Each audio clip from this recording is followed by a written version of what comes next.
গুরুত্ব দিচ্ছেন না, তার এই লক্ষণকে গুরুত্ব দিচ্ছেন না। আপনার বাচ্চা হয়তো অটিজমে আক্রান্ত, আপনার বাচ্চার চোখের দিকে চোখে রেখে আপনি কথা বলতে চাচ্ছেন কিন্তু কথা বলতে পারতেছেন না, আই কন্টাক্ট করতে চাচ্ছেন কিন্তু সে তাকাচ্ছে না, আপনার চোখের দিকে তাকায় না।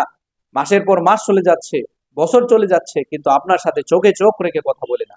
আপনার আত্মীয় স্বজন ডাকতেছে, বাবু শোনো আমার কথা, কিন্তু তাকাচ্ছে না। কিন্তু আপনি বুঝতেছে না আপনার বাচ্চা অটিজমে আক্রান্ত রয়েছে।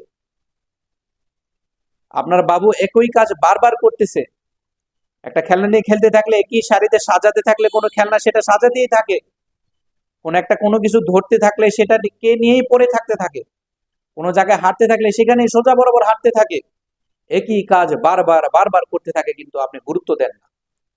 আপনার বাচ্চা অটিজমে আক্রান্ত হয়েছে, হয়তো গুরুত্ব দিন, সময় দিন, হয়তো এই রোগটা আরো ধীরে ধীরে আরো বড় আকার ধারণ করতে পারে।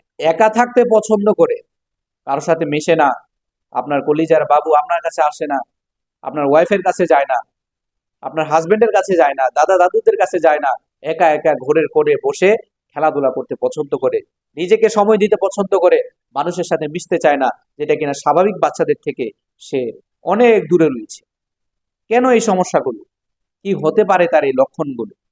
আপনি বুঝতেই পারতেছেন না যে আপনার বাচ্চাটা অটিজম স্পেকট্রাম ডিসঅর্ডারে আক্রান্ত, যার কারণে আপনার বাচ্চা স্বাভাবিক বাচ্চাদের মতো মানসিক বিকাশ হবে না, স্বাভাবিক বাচ্চাদের মতো কথা বলবে না, হাঁটতে পারবে না, চিন্তা করতে পারবে না। এই অবস্থায় বাবা মা হতাশায় ভুগতে থাকে, চারপাশে দৌড়াদৌড়ি করতে থাকে, বুঝতে পারে না কাদের কাছে যাওয়া দরকার, কোথায় আমার বাচ্চার সঠিক চিকিৎসা রয়েছে, এই জিনিসগুলো উপলব্ধি করতে পারে না। কিন্তু আমাদের হোমিওপ্যাথিতে মাশাআল্লাহ আলহামদুলিল্লাহ কি সুন্দর চিকিৎসা রয়েছে।